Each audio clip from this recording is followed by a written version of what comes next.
এই ভাই একটা প্লেট পরিষ্কার করে একটা পুরি আর একটা মিষ্টি দেন।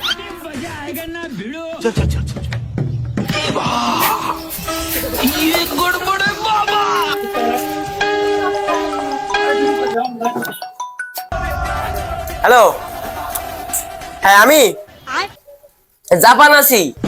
হ্যাঁ একটা হোটেলে ঢুকছি, সুইট ফুড হোটেলে আছি। হ্যাঁ একটা ব্ল্যাক সুইট নিছি আর একটা তেলু বার্গার নিছি। হ্যাঁ হ্যাঁ এটা হচ্ছে আমার সকালের নাস্তা। ঠিক আছে।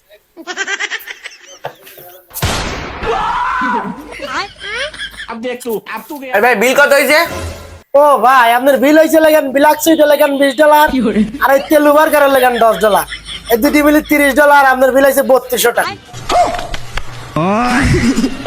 এই মিয়া আপনি কি ফাইলেও করেন নাকি? এক পুরি আর এক মিষ্টি খাওয়া 3200 টাকা বিল আসে?